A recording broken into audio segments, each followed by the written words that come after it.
My Napoleonic novels were written some time ago now, and there's a bit of a lull in the series, though I really do hope to finish them one day because I want to know what's going to happen in the story, and I've got very fond of the characters. It began with the fascination with the Napoleonic era and Waterloo that was stoked by various things when I was young. First of all, I think being given a book on the uniforms used for the movie Waterloo that I was too young to see in the cinema, but then started to crop up on television. And there's something about the sheer spectacle, the colour, the panoply of that era that is so grand, so great and so terrible, because the truth of these campaigns is that they were extremely brutal.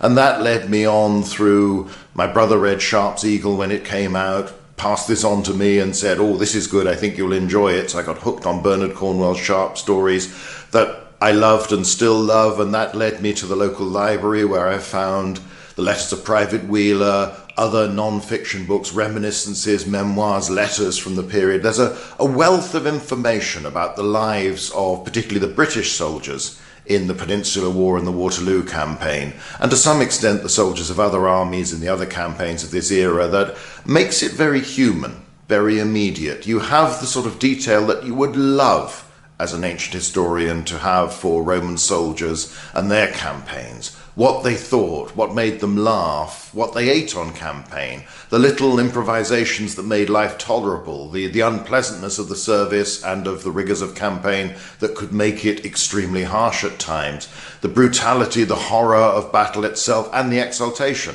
So, although these are just adventure stories, I've tried to make the historical background as accurate as possible. And although I love the Sharpe stories, I didn't want to write another version of those, a Richard Sharpe under another name, or indeed the single hero of Hornblower or Patrick O'Brien or Bolitho or any of those that have cropped up over the years, the naval adventures that have been such a rich genre, and that again I've enjoyed. So these are stories about a group of characters who between them make up a hero but have rather more flaws in them individually. So we have a group of young officers. That was something else that I wanted to explore. Back in school, they made us read Jane Austen, which you probably shouldn't do to teenage boys. When you're older, you can love the stories, you can love the subtlety, the wit, but when you're that age and a boy, you want more to happen. And you're also frustrated because various, the militia come through in Pride and Prejudice, and the Navy crop up at various times. There is mention of the armed services, and we know that the background to these little stories of daily life and middle-class conventions and manners is this global conflict that goes on for decades, beginning with the French Revolution and leading on into Napoleonic France. And Britain plays a major role in all of that, and yet it doesn't appear in the stories. So one thing that slightly rings false with the Sharpe stories, but does make them better stories, is that he behaves in ways that it would be very unlikely an officer of that era could get away with.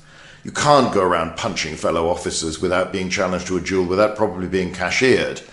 But I wanted to write about the manners of it all. These young officers, these young gentlemen are in some ways the sort of male equivalent of Austen's heroines, because they are people without their own fortune, who have to make their way in life by succeeding in the army, getting promotion, getting rank. They can't buy their way up, as a small minority did during this era when you could purchase steps of promotion. And they can't rely on grand connections, important, influential people to help their career. They have to do well, but they have to do well within a very restricted way. They can't disgrace themselves. They can't do things that are considered dishonorable. So there's a very tight set of conventions within which they have to operate. And that struck me as interesting, because you go from this very calm, very proper society back in England, and you go off to Spain and Portugal, where the war is not only harsh to fight, but extremely brutal. They will see traces of the guerrilla war. They will see the harshness of Wellington's measures when he withdrew the army to the lines of Torres Vedras, evacuating the population as far as possible ahead of the lines, stripping the area of resources the French could use. This was a very grim, very total form of warfare. And yet our characters are in the middle of this. So I wanted to see how they experience things, and I wanted between them to represent different aspects of this. So you have Hanley, who's drifted into military service, not something he wanted, but it's the last gift of the family that has never quite recognized him because he's not a legitimate son. You've Billy Pringle, who comes from a naval family and everyone else is doing rather well at sea, but he gets sick as a dog in a rowing boat on a boating lake and has found the army as something else, has been educated, but it didn't take too well, doesn't really know, gradually finds that he's actually reasonably capable as a soldier and quite likes the life and certainly likes the comradeship, the friendships that it brings. And you have Hamish Williams, the man who's definitely out of place wherever he is, the odd bod. You know, he's one of Cromwell's Ironsides reborn, a rather pious, rather prim man who turns out to be extremely good at violence. And not just in an individual way, but does seem to be a natural fighter, a natural soldier, and is willing to learn from the men in the ranks. And because he's a gentleman volunteer with this strange status that existed in the British Army for quite some time, but tends not to get written about too much. He's serving with the ordinary soldiers and living with the officers at the beginning of our saga. And that gives him insights into the different way that people in the army think about things and look at things. And he learns a great deal of respect for the ordinary soldiers that some officers are inclined to treat as the scum of the earth, to use Wellington's phrase, even though, of course, he qualified that and say what fine fellows they've become. So this is a story about manners, about customs, behavior, as well as about warfare. I wanted to get to, as far as I could, smell the powder, have the reality of these battles where men stand in lines and blast away at each other at very short ranges, where solid shot from artillery rips human bodies to pieces. All of that going on.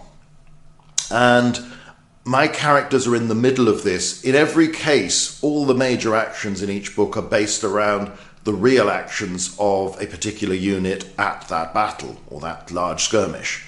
Some of the smaller incidents are more typical of the sort of thing that might happen and slightly contrived where you want our heroes to go and do things. Obviously, this is an adventure story. These are not meant to be deep insights into the human psyche and human nature, but hopefully they come across as real, as like the genuine experiences of the people who were there. And one thing I've noticed throughout is that very often people will come up to me and say, "Oh, I found that little incident in this story incredible. How on earth did you think of it?"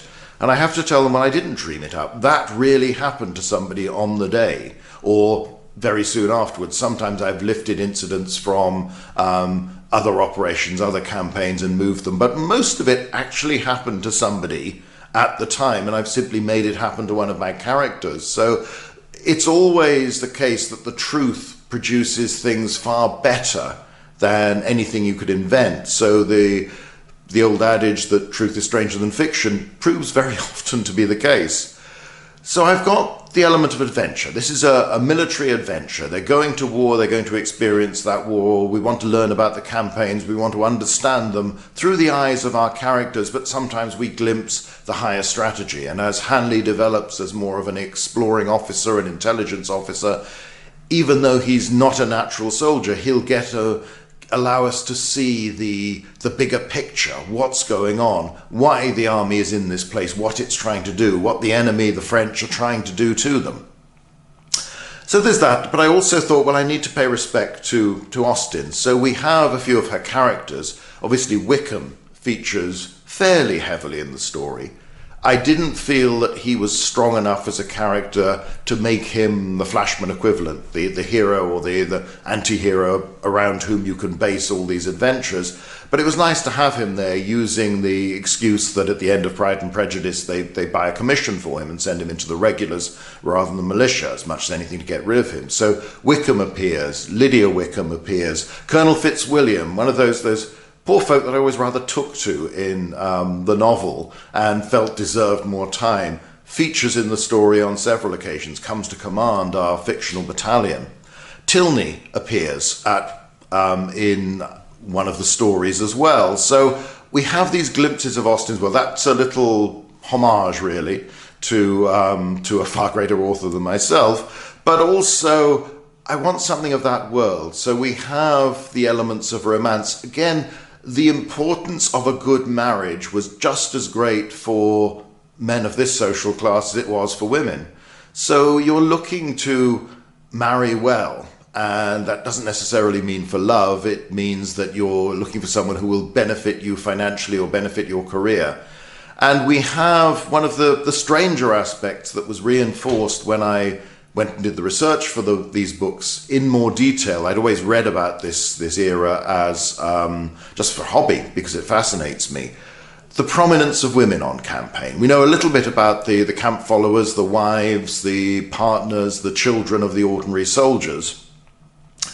But the presence of officers' wives, to such an extent, rather surprised me, because they tend to fall under the radar of most accounts, and yet they turn up in the Corunna campaign, the wives of 2 battalion commanders who only appear when their husbands are mortally wounded and they're there to comfort them in their last moments. But otherwise, the sources probably wouldn't mention them at all, and yet they're there on campaign.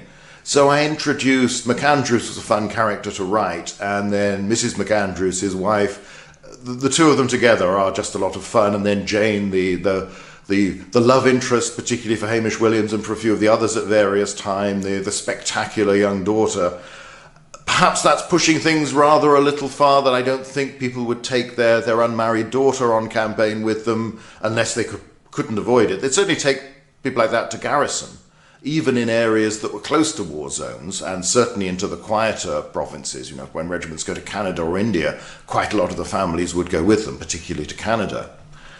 India was considered less healthy, just like the West Indies, so there might have been more caution there. But even there, wives and families do go. On campaign, yes, this is stretching it a bit, but it's rather fun to write. And I felt there needed to be a central romance in the saga, and rather like the ones in Austen, it needed not to be straightforward. So lots of arguments, lots of falling out, lots of mistakes, lots of pitfalls, and just chance getting in their way is part of the story. So that's the background. It's to do honour to all the different threads I've tried to bring together for these stories. So that's the background to the series, and 6 novels so far. I've got them as far as Albuera in 1811. As I say, I hope to do more, but I can't tell anybody when, because it all relies on convincing a publisher to let me do some more. So we'll just have to see, but I want to know what happens to them, and I reckon there's a lot more life in the 106th Foot that we haven't yet heard about and we haven't yet seen,